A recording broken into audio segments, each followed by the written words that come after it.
นี่คือบรรยากาศยามแลงอยู่ที่แขมแม่น้ำซองวังเวียงเนาะทักทายสบายดีพ่อแม่พี่น้องลุงป้าน้าอา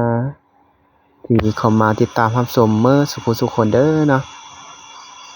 มื้อนี้มาเบิ่งบรรยากาศ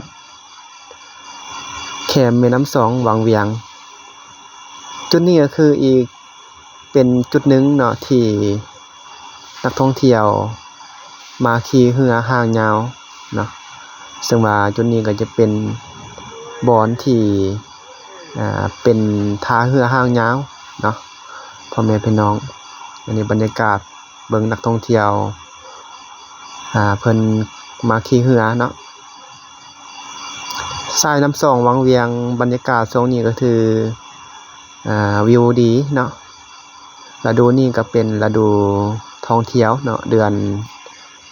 พฤศจิกายนเดือนธันวาเนาะพ่อแม่พี่น้อง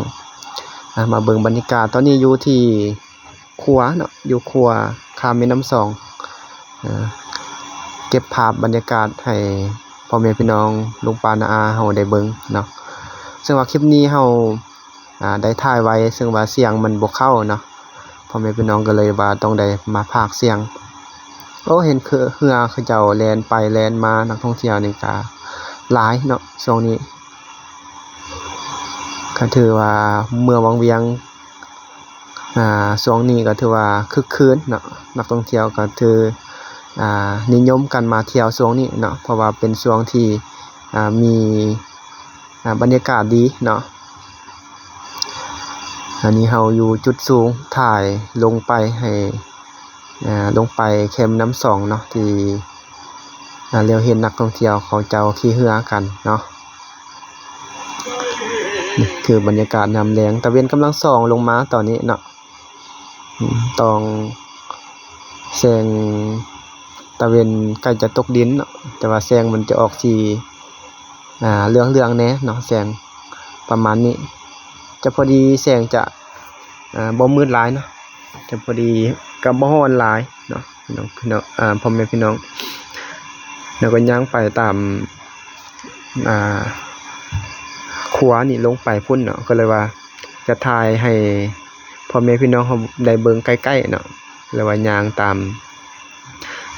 ขอบเส้นทางขัวข้ามแม่น้ำซองนี่เนาะจุดนี้ก็เป็นอีกบ่อนึงที่มีวิวดีเนาะแถวนี้บรรยากาศดีส่วนหลายคนบรรยากาศยามแลงนี่เขาเจ้าก็จะมานั่งเบิ่งหรือว่ายืนเบิ่งแถวนี้เนาะยืนเบิ่งบรรยากาศยามแลงกันเห็นนักท่องเที่ยวเขาขี่เรือไกลไปไกลมาเนาะก็มีเด็กคนในเมืองวังเวียงเขาก็พากันมาเบิ่งเนาะมาเบิ่งวิวมาชมวิวตะเวนดีแสงย้อนถึกภาพย้อนแสงเนาะรถตุกๆรับส่งนักท่องเที่ยวนี่หลายขนาดเลยเนาะพ่อแม่พี่น้องอยู่ทางบ้านเนาะที่ได้ติดตามรับชมบ่ว่า FC ที่อยู่ทางฝั่งไทยแล้วก็อยู่ทางต่างประเทศเนาะช่วงนี้ฤดูจะเป็นฤดูท่องเที่ยวเนาะเมืองวังเวียงเฮาเนาะคันว่าพ่อแม่พี่น้องท่านใดที่มีโอกาสได้มาเนาะก็ถือว่าแนะนำเลยให้มาช่วงนี้เนาะเพราะช่วงที่บรรยากาศดีเนาะแล้วลงมาอยู่จุดนี้เนาะถ่ายให้พ่อแม่พี่น้องเฮาได้เบิ่งใกล้ๆกับแคมป์แม่น้ำซองเนาะก็จะยินเสียงเรือเนาะแล่นผ่านไปผ่านมาเนาะพานักท่องเที่ยวเนาะส่วนหลายจะเป็นนักท่องเที่ยวคนจีนเนาะพ่อแม่พี่น้องคนจีนจะหลายขนาดเลยคนจีนเนาะเขาจะมาเป็นกลุ่มเลยเนาะคนจีนเนาะอันนี้อยู่จุดครัวถ่ายนะอยู่กองครัวเนาะเป็นครัวใกล้ๆกับรีสอร์ทที่มากเนาะตอนนี้แสงวิวกำลังดีเนาะบรรยากาศดีมาเก็บภาพให้พ่อแม่พี่น้องเฮาได้เบิ่งเนาะคลิปนี้ก็มาพากเอาเนาะพอดีลืมเปิดไมค์เนาะ ตอนท้ายให้ลืมเปิดไมค์พ่อแม่พี่น้องก็เลยว่าต้องได้มานั่งพากเอาตอนนี้ก็ได้เนาะนะเดี๋ยวจะเก็บภาพบรรยากาศเนาะให้พ่อแม่พี่น้องได้เบิ่งโอ้นักท่องเที่ยวตอนที่เฮาถ่ายตอนนี้เนาะก็คือมีนักท่องเที่ยวที่เขาขี่เรือขึ้นมาแล้วก็ยังมีนักท่องเที่ยวที่กำลังลงมาขี่เรือแดเนาะอยู่จุดนี้ก็ถือว่าเป็นอีกสถานที่หนึ่งที่เป็นจุดขี่เรือเนาะขี่เรือหางยาวเนาะเลาะตามสายแม่น้ำสองเนาะนี่คือภาพบรรยากาศตอนนี้เนาะวิวดีขนาดเลยเนาะ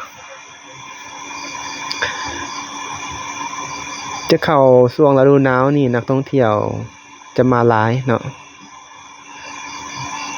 ฤดูหนาวอากาศมันดีเนาะนักท่องเที่ยวจะมาหลายเพราะว่าจะมีกิจกรรมต่างๆเนาะแต่ละสถานที่นี่วิวก็ดีเนาะบรรยากาศดี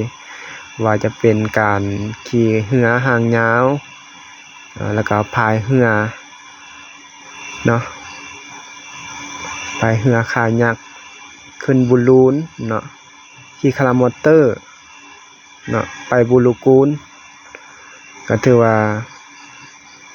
หลายกิจกรรมเนาะแต่ว่านักท่องเที่ยวก็มาช่วงนี้ก็ถือว่าบรรยากาศดี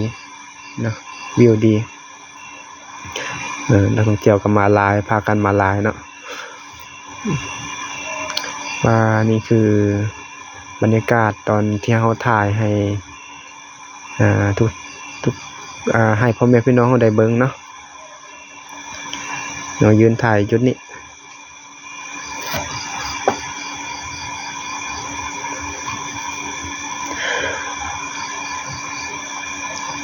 ขี่เรือหางยาวคนหนึ่งราคาเนาะส่วนราคาคนหนึ่ง100,000 กีบนะคนหนึ่ง100,000 กีบ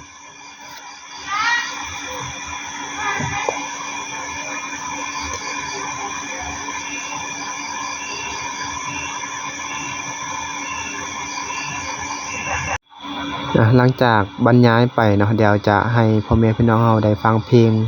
กับบรรยากาศไปม่วนๆเนาะ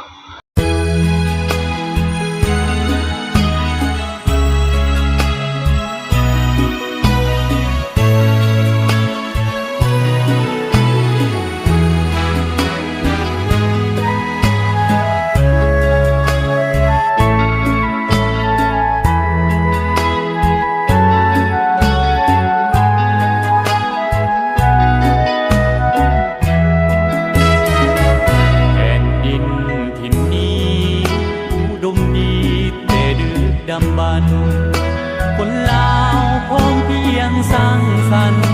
ร่วมกันรักษาเอาไว้คนลาวทั้งมวลล้วนแต่ฮักเขาพงพันสมานสามัคคีกันมุ่งมั่นสู่เกียรติของลาวแผ่นดินถิ่นนี้สวยงามดีอุดมสมบูรณ์แผ่นดินคำคูณมั่งมูลทรัพย์สินล้ำค่ามีไม้เป็นดงวงกว้างจนสุดสายตาแม่ของสุมสายทาลาอาณาสุขสมเย็นเมืองลาวคนลาวสุดที่หวงแหงทุกเผ่าทั่วแดนผมแห่งเพิ่มเติมเสริมสร้างประชาธิปไตยและบอกไม่ให้สิทธิเสรีคนลาวสร้างความมั่งมีเป็นสีหั